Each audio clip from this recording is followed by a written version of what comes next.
हरिओम हरिओम हरिओम। आप सब लोग प्रसन्न होंगे, सुखी होंगे, आनंदित होंगे, ऐसी प्रार्थना मैं प्रभु से करती हूँ।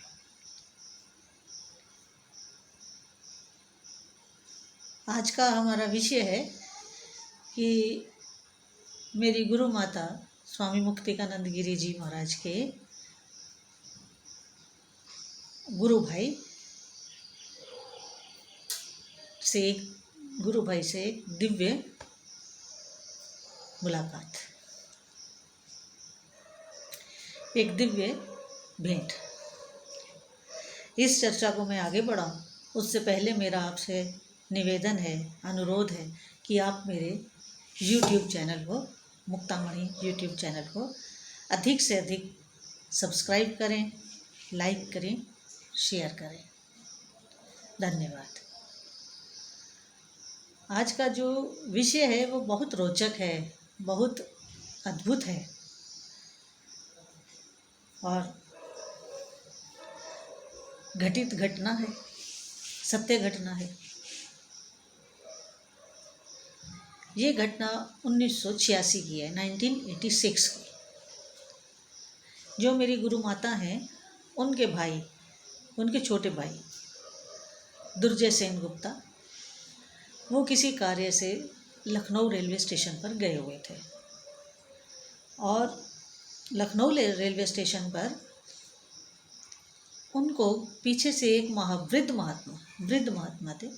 वो अचानक आवाज़ देते हैं, नाम से उनका नाम लेके आवाज़ देते हैं। तो हमारी गुरु माता के छोटे जो भाई थे वो उनकी आवाज़ सुनकर रुकते हैं और वो वृद्ध महात्मा उनके पास आके बोलते हैं कि तुम्हारी दीदी ठीक है। अब इनके भाई ने सोचा कि दीदी तो साधु संतों से, महात्माओं से मिलती रहती हैं, उनके पास जाती रहती हैं, तो ये कोई उनके परिचित महात्मा होंगे। तो उन्होंने, महात्मा जी ने फिर कहा कि मुझे अपनी दीदी के पास ले चलो। तो इनके भाई ने वहाँ रेलवे स्टेशन से रिक्शा किया और उनको रिक्शा में बिठाया, साथ में खुद बैठे और कुछ मिनटों में अपने निवास स्थान पर पहुँच गए। निवास स्थान पर पहुंचकर उन्होंने जोर से आवाज़ लगाई, दीदी देखो कौन आया है। दीदी अपने कक्ष से बाहर आई। सुबह का समय था, क्योंकि सुबह का समय तो वैसे सभी लोगों का बहुत व्यस्त होता है, लेकिन दीदी का कुछ ज़्यादा ही व्यस्त होता था, क्योंकि ठाकुर जी की सेवा पूजा, फिर अपना नाश्ता पानी, उसके बाद ऑफिस के लिए निकलना। तो इस तरह वो जब महात्मा जी आए और इन्होंने कक्ष से बाहर आके देखा तो ये एकदम से ठिठक गए। तो इनके जो छोटे भाई थे उनको समझते देर नहीं लगी कि दीदी इनको नहीं जानते हैं। वो सोचने लगे मालूम नहीं मैं आज किसको ले आया हूँ घर। और दीदी को देखते ही वो जो वृद्ध महात्मा थे वो एकदम समाधिस्थ हो गए, वो अपनी सुध बुध खो बैठे। अब जब तक वो अपनी चेतना में ना लौटें तब तक कुछ भी नहीं हो सकता। थोड़े समय के बाद वो अपनी चेतना में लौटे और दीदी से बोले कि तुम्हारे पैर तो वही पिछले जन्म वाले हैं, पहाड़ों पर चलने वाले, रूखे सूखे।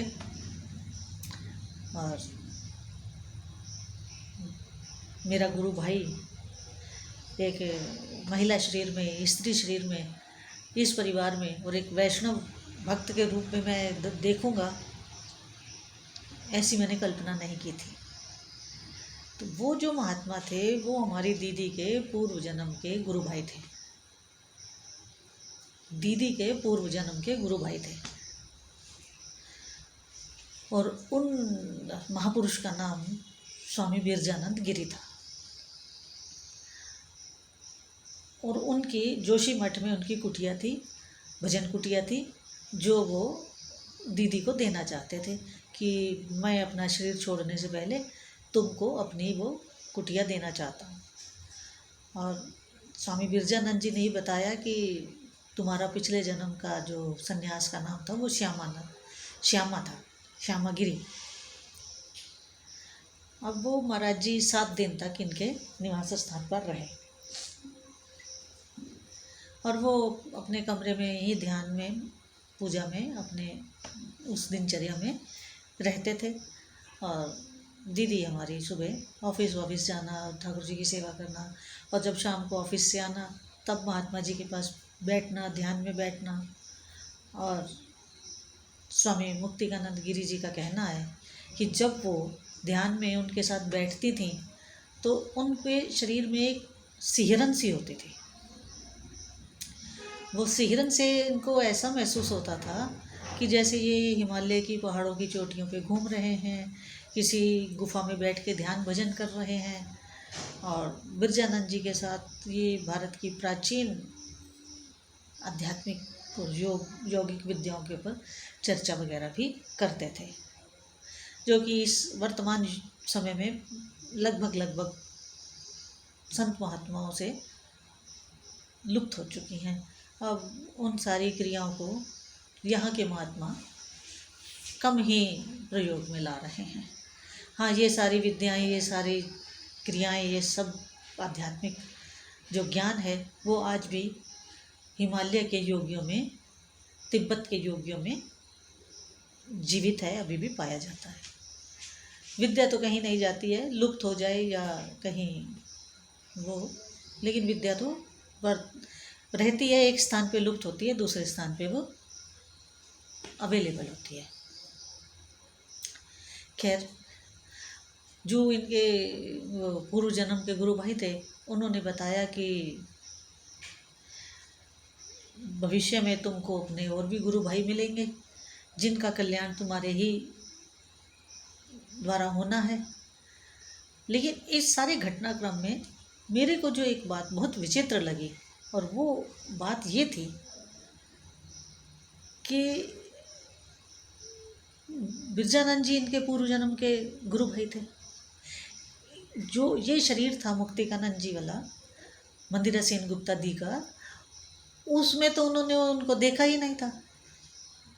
और जब इनको नहीं देखा था तो इनके भाई को कैसे जाना, वो भी रेलवे स्टेशन पे इतनी भीड़ भाड़ वाली जगह पे कि हाँ ये उसका भाई है। बिरजानंद जी एक सिद्ध महापुरुष थे।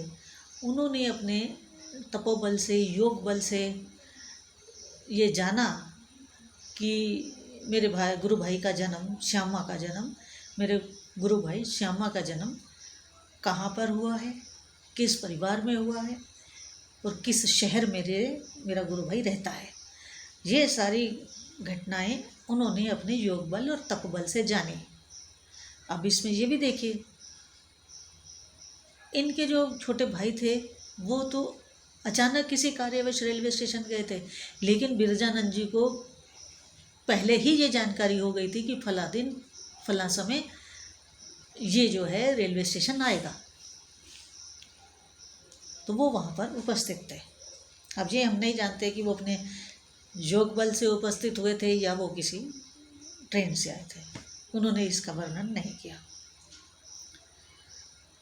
वो बिरजानंद जी इनको भविष्य में होने वाली कुछ घटनाओं की जानकारी भी दे गए थे, जो बाद में सारी सत्य सिद्ध हुई।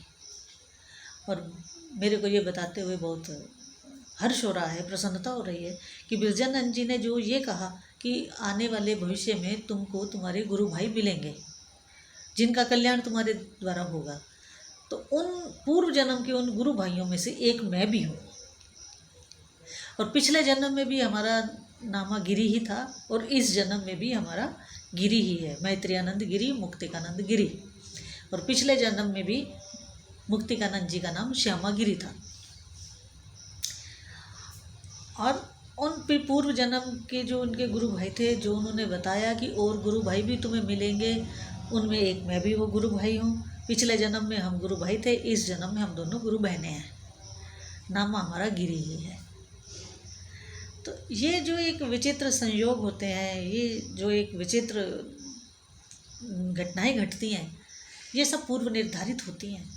कौन जीव कब मिलेगा, कब रहेगा, कब साथ देगा, कब विरोध होगा, कब क्या होगा, ये सब पूर्व निर्धारित होता है। फिर कुछ दिन, 7 दिन रहने के पश्चात बिरजानंद जी ने कहा कि मैं अब वाराणसी जा रहा हूँ और अब ये हमारी अंतिम भेंट है इस जीवन की।